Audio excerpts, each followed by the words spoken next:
The progress is unparalleled. At the time, the U.S. economy was in peril. Yet in just over 2 years, there has been a significant and positive impact on the lives of thousands of people in South Carolina and Georgia through Recovery Act projects at Savannah River Site. When the $1.6 billion taxpayer investment for accelerated environmental cleanup at SRS was announced in April 2009, the goal was to create new jobs, offer subcontracts to local companies, and boost a sagging local economy by accelerating much-needed environmental cleanup projects at the Department of Energy site. Here are some notable results. Massive cleanup projects, giant in their scope and costs, were accelerated by Recovery Act funding. The footprint reduction has eliminated environmental concern equal to 69%. Eventually, the size of the environmental footprint will be reduced by 75%. Transparency, safety consciousness, and technical expertise are at the heart of these achievements, such as at the massive P and R reactors. Once tremendous assets in producing nuclear weapons materials during the Cold War, these reactors had become environmental liabilities. In June of 2011, workers left a time capsule commemorating this historic value before welding the doors closed permanently after massive cleanup. Over the course of the Recovery Act, workers filled the reactors and their associated basins with grout, took down 145-foot tall stacks, remediated contaminated soils, and sealed other related structures. Project completion in September of 2011 means 61 square miles of the site is now considered environmentally safe. Decommissioning of the heavy water components test reactor was completed. Final work at the reactor was finished in June of this year as a result of Recovery Act funding.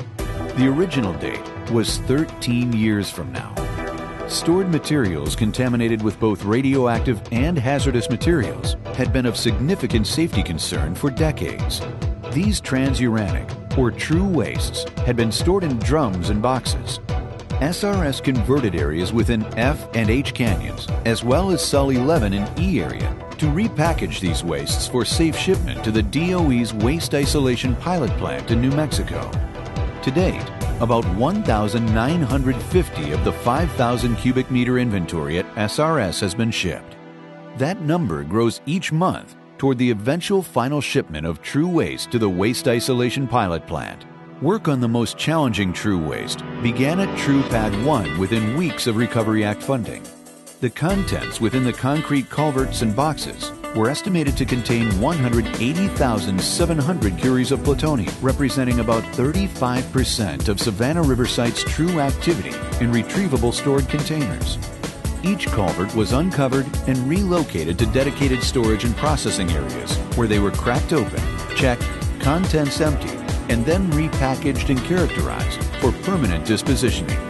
Today, the culverts are gone, and a significant portion of their contents are either shipped or are being readied for permanent dispositioning to New Mexico.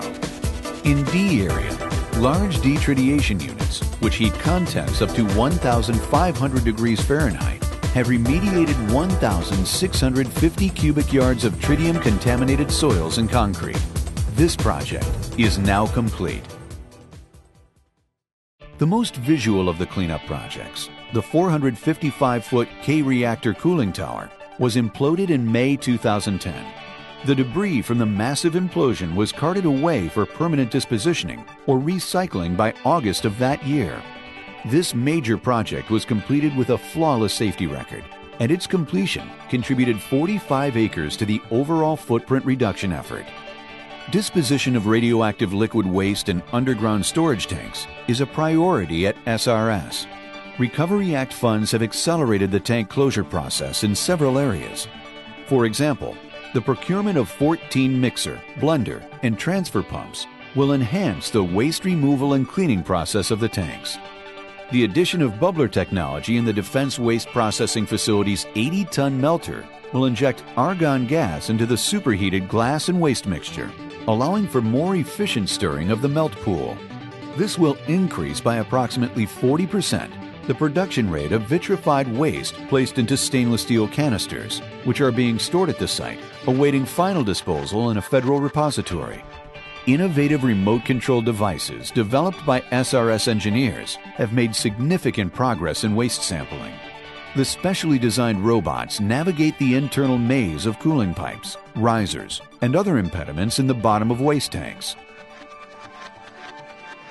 DOE's Savannah River National Laboratory is a key component and vital resource for the multiple facets of the site's enhanced tank waste strategy, including base operations technical support and technology deployment support.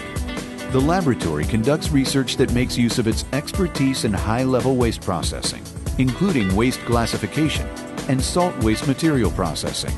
It also has contributed to the maturation of primary technologies in support of accelerating tank closures at SRS, specifically rotary microfiltration, small column ion exchange, and next-generation solvent extraction.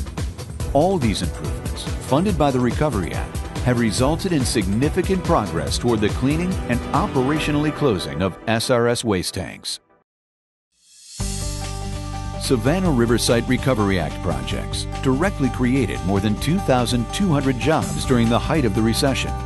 The jobs not only helped SRS achieve all of these project milestones, but also provided important new training for many unskilled workers who now have experience in the growing nuclear and environmental cleanup industries, and provided income to countless thousands of family members. More than $380 million in new business for subcontractors also created or preserved jobs within local, regional, and national companies whose expertise was key to performing the work efficiently and safely.